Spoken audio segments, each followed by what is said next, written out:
Hello, HGTV. My name is Jude Belanger. I am an architect, interior designer, and small-town TV producer.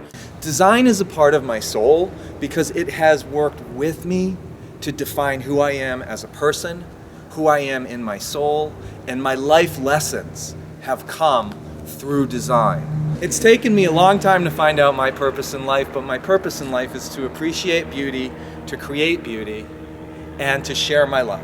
And it's not easy to do all of those at the same time, but certainly one of them I can always do. What defines a space is not what's there materialistically, but how the people live in the space. How they enjoy it, does it serve them?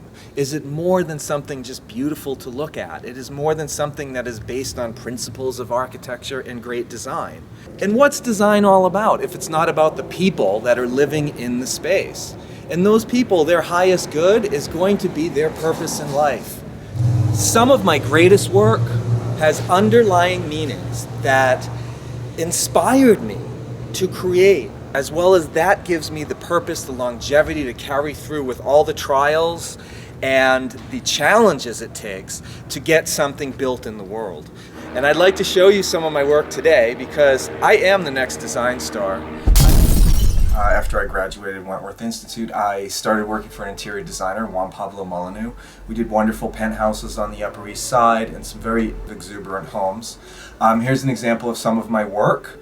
It was all hand drafting then. Now it's all CAD, but it was hand drafting then, and I got to be the top of my class when it came to hand drafting, which is why I was hired for this firm to do this incredible neoclassical design work. Some of the great accomplishments that I had there were designs where I was able to get beyond the principles of neoclassicism and get into deeper meaning. For instance, we did the Kips Bay project, a townhouse that they convert on the Upper East Side and sell it, and the benefits go to children with AIDS. And this is the drawing room that was done, and my assignment was the floor that has all the elements of classicism. However, I was able to take a deeper meaning, and I came across a book that had an indigenous sand medallion in it where the Aborigines of Australia were sitting around meditating into this kind of pattern. And I did the pattern in the circle in the middle, and then I just added these rays that jump out of it, and all around the edges of it I did this beautiful representation of sort of what unconditional love. It was something that I was struggling to achieve in my life. My greatest accomplishment is a home that I designed in Sedona, Arizona. It's my own style of Southwest contemporary meets mid-century modern. In 2008, my home burnt to the ground in one of Sedona's worst fires in history. Lost everything but the clothes on my back, but was able to rebuild this gorgeous, beautiful home here. It's about 3,500 square feet. It actually cuts into the hill and goes up about 4 stories, and it was designed to be sustainable for the future. The front processional to the home has a lovely entryway. It has cement that is dyed to match the red rocks in a lovely grid, scored grid, and the door behind me is from Mexico, and the symbols carved in it from a Mayan temple, and it's made out of mesquite wood, which weathers the desert really well. And it opens up into a lovely marble court entry, foyer, if you will.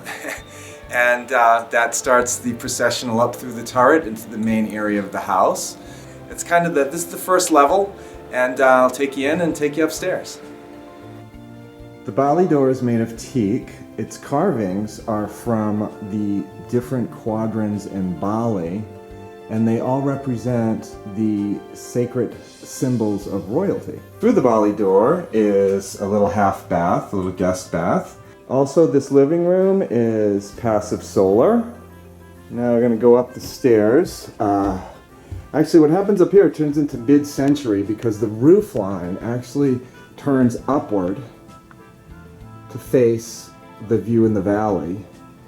This is the master bedroom.